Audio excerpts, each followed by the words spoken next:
창세기 백문백답 창세기 1장 1절을 마치며 베레시트, 태초의 분리액센트의 중요성을 살펴보려고 합니다.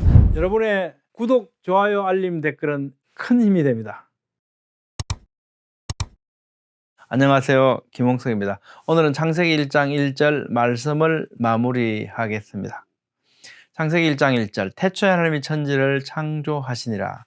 창세기 1장 1절이 의미하는 바는 창조주 하나님께서 시간이 흐르고 있고 공간이 존재하는 가운데 만유를 창조한 것이 아니라 시간도 공간도 하나님께서 창조하셨다는 것을 의미합니다. 시간을 창조하심으로써 태초라는 시간의 시작으로부터 시간이 존재하고 흐르기 시작했고, 공간으로서 하늘을 창조하시고 그리고 물질로서 땅을 창조하셨습니다. 시간과 공간은 물질의 존재 양식이며 이 또한 그때 태초에 창조하셔서 존재하는 것입니다.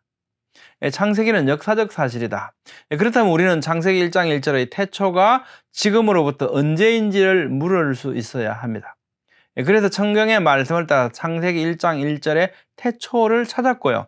그 태초가 정말로 정확한 것인지에 대한 여러 가지 반대 논쟁들과 함께 살펴봤습니다. 먼저 성경적 논제들을 살펴봤고, 자연과학적 논제들로서 공룡과 지청의 나이, 퇴적 지청의 방사성 동위원소 측정의 실체, 그리고 화석과 지청의 형태에 나타난 지청의 실제 나이, 지르콘 등 젊은 지구를 지지하는 자연과학적 사실들과 관찰되는 현상들도 살펴보았습니다.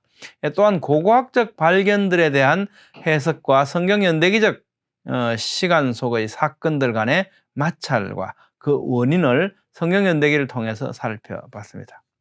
또 성경 연대기는 연대만의 문제가 아니었죠. 성경은 태초로부터 연속적이고 분명한 시간을 기록해 주셔서 진화론이 필요로 하는 긴 시간이 존재하지 않음을 우리에게 알려주셨고요. 그렇기 때문에 진화론이 사실일 수 없다는 또 하나의 확고한 근거를 제공해 주기도 했습니다. 이어서 창조의 증거를 어떻게 알 수 있을지를 로마서 1장 20절 말씀에 근거해서 만유 가운데 분명히 보이는 핑계할 수 없는 창조주 하나님의 능력과 신성의 분명한 증거로서 저절로 우연히 만들어질 수도 없고 지속적으로 유지될 수도 없는 정교하고 질서정연한 만유와 인류지향적 미세조정의 상태를 살펴봤습니다.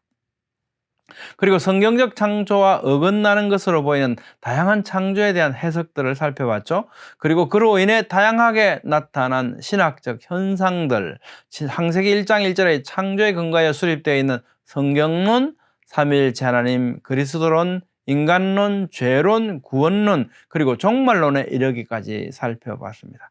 창세기 1장 1절의 해석이 달라지면 이러한 신학, 창조론이 달라지면 이런 모든 것들이 달라진다는 사실을 우리가 살펴봤다는 겁니다. 어찌 생각하면 창세기 1장 1절의 종말론까지 멀리 다녀온 듯 하지만 모든 방향은 창세기 1장 1절을 어떻게 해석하고 어떤 믿음에서 출발하느냐에 따라서 달라지기 시작한다는 것을 살펴본 것입니다.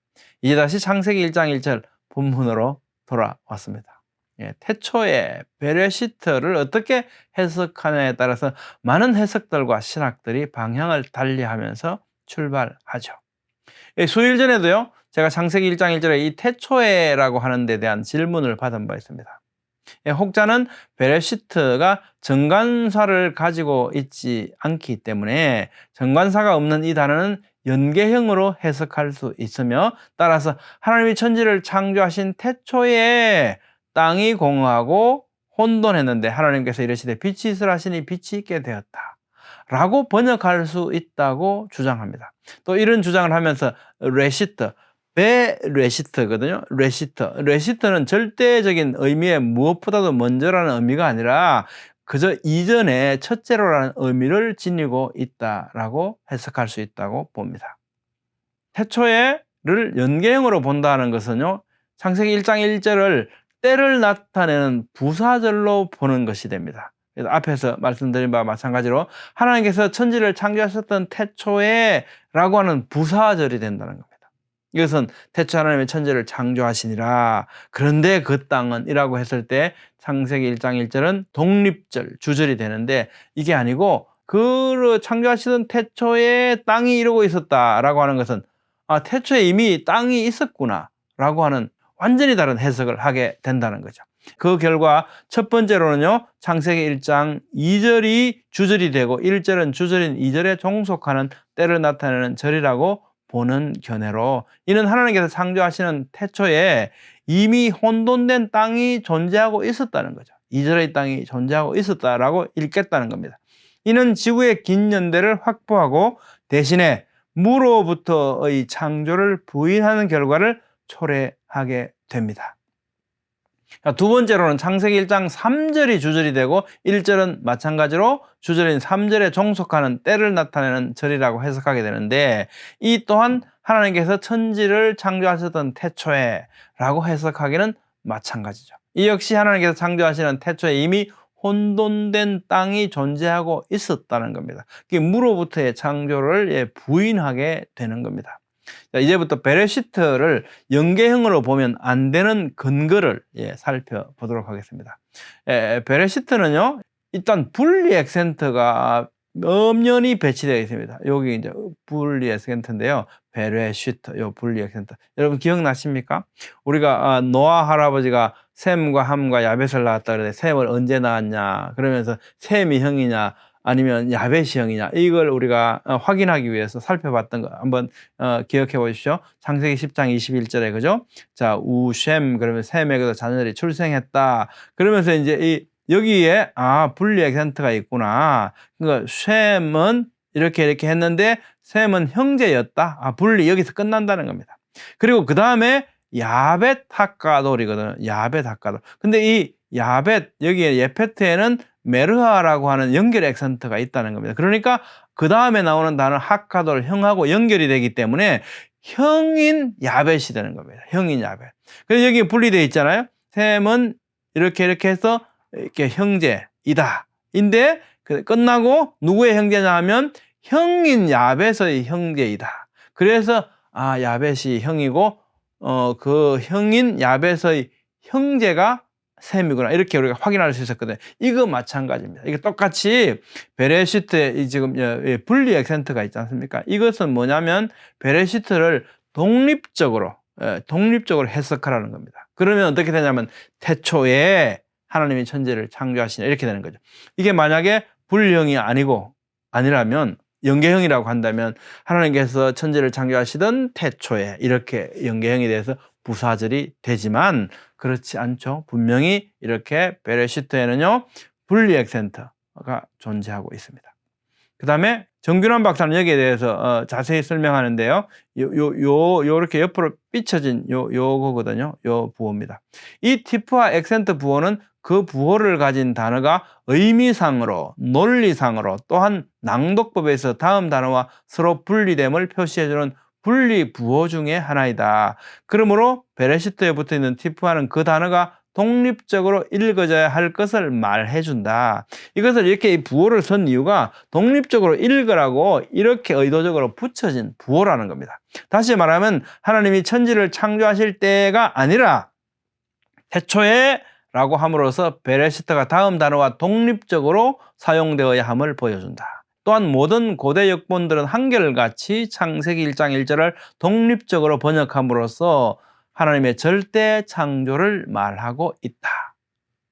자, 그 다음에 2절은 또요, 접속사와 정관사로 시작된다는 점에서 이걸 창세기 1장 1절을 그렇게 부사절로 베레시트를 연계형으로 읽어서는 안 되는구나 라고 하는 것을 우리가 이해할 수 있게 해줍니다.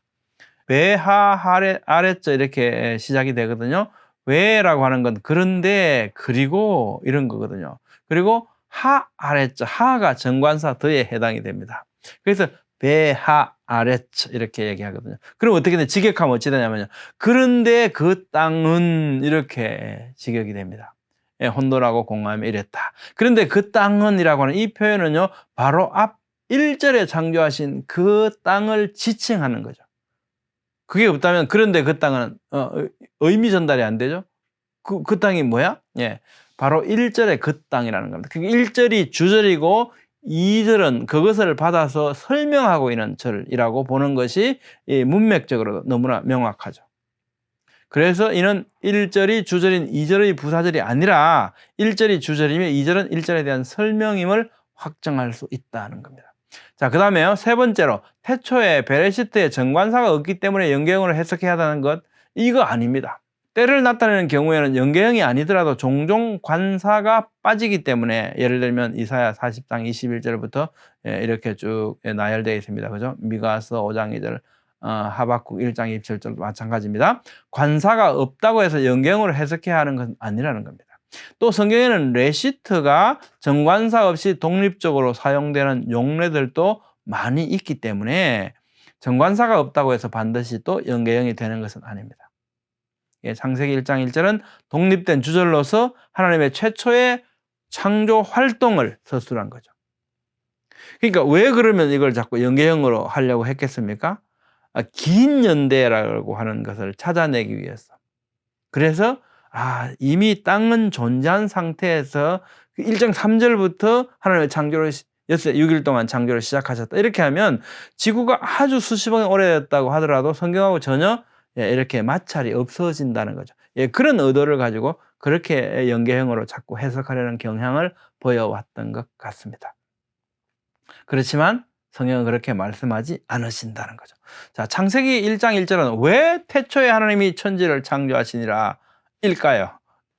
이상한 질문으로 들리실지 모르겠지만 왜 하필이면 하나님께서는 성경의 맨 처음에 이 말씀을 하실까?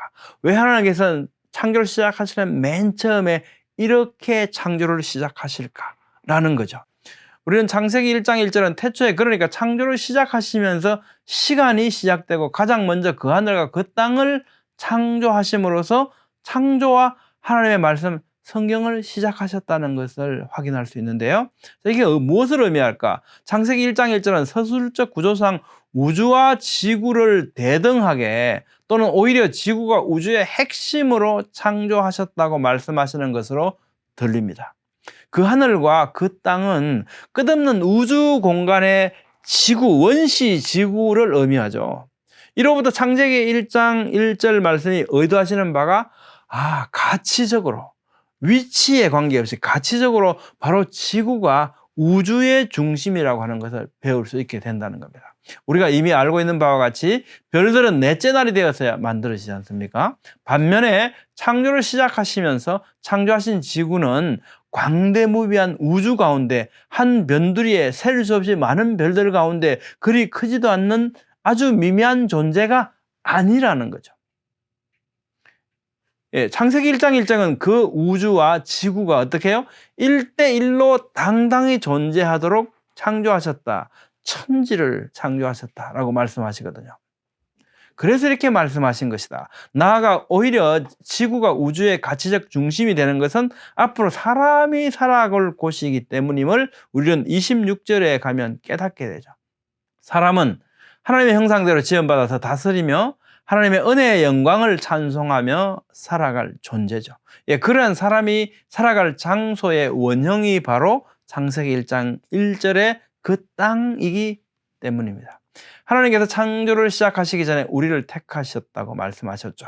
우리를 하나님 앞에 거룩하고 흠이 없는 존재로 만들어 살게 하시려고 너무나 기가 막히게도요, 그리스도로 오셔서 십자가에 죽으심으로 하나님께서 우리의 죄를 대속하실 것을 작정하셨다고 에베소 1장 4절은 말씀해 줍니다.